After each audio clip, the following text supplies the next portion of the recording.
Are you all ready for bed, I see?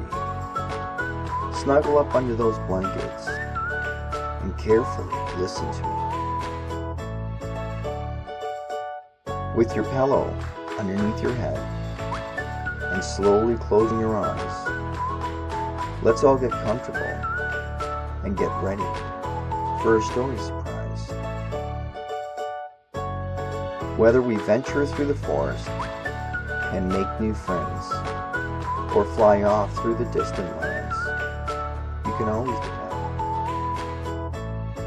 After you listen for a while and you start to nod off, you can count on us to give you a great snoozy send-off. Welcome to another story for you. Hi, boys and girls. I'm Snoozy, the bedtime bear. And today we have a story for you called Molly and the Puddle of Tadpoles. Molly and her friend Grubby, the glowworm, were enjoying a nice warm day when a worried frog came looking for help with her puddle. Molly and Grubby spring into action and find that the problem is much more difficult to solve than they first thought. Join Molly and Grubby as they learn the importance of staying calm and working as a team.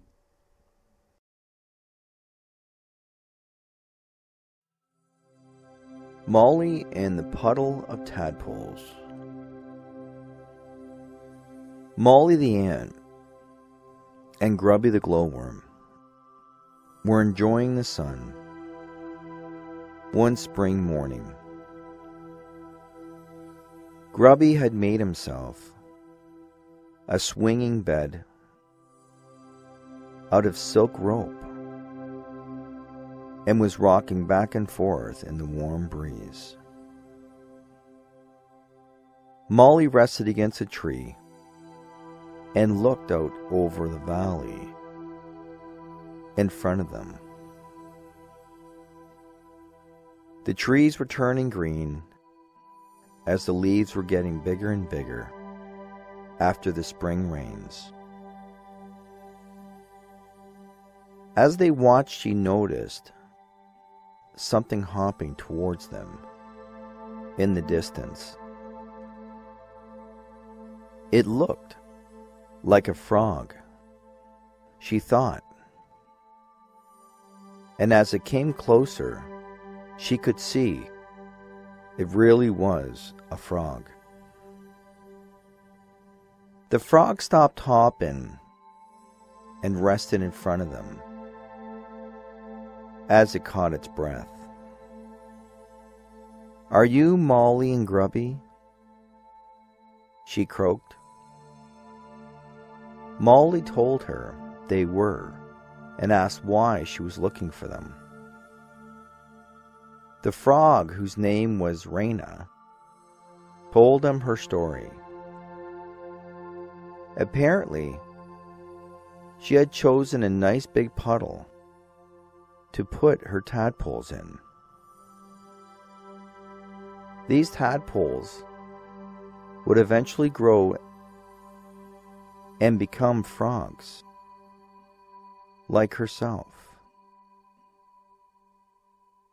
But as the sun beat down on the puddle, it started to grow smaller and smaller, until now it was just big enough to hold her tadpoles.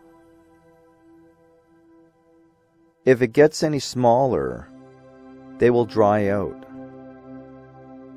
No one has been able to help her save them so far. When she spoke to Snoozy the bedtime bear, he told her Molly and Grubby would be the best ones to go to. Molly thought for a moment and then told Raina they would be happy to help her. She'll have to show them the puddle so they can make a plan. The frog thanked them and started to hop back home. But Molly and Grubby couldn't keep up, so they whistled for their friend Zip, the hummingbird. After climbing on its back, they whizzed along, flying just above Raina as she hopped. When they arrived, the puddle was even smaller. The poor tadpoles were all crowded into one little tiny spot, wiggling their little bodies. Molly quickly looked around. Not far away was a pond.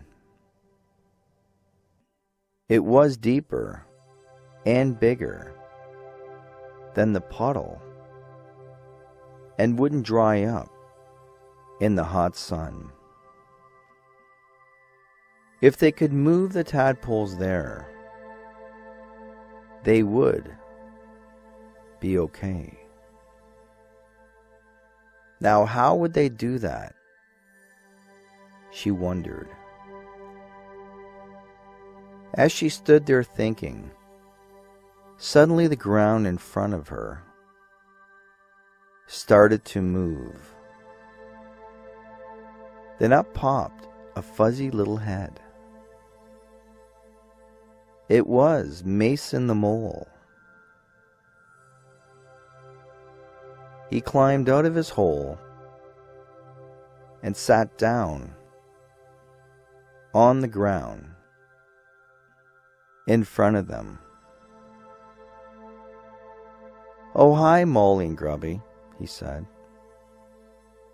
"I didn't expect to find you here."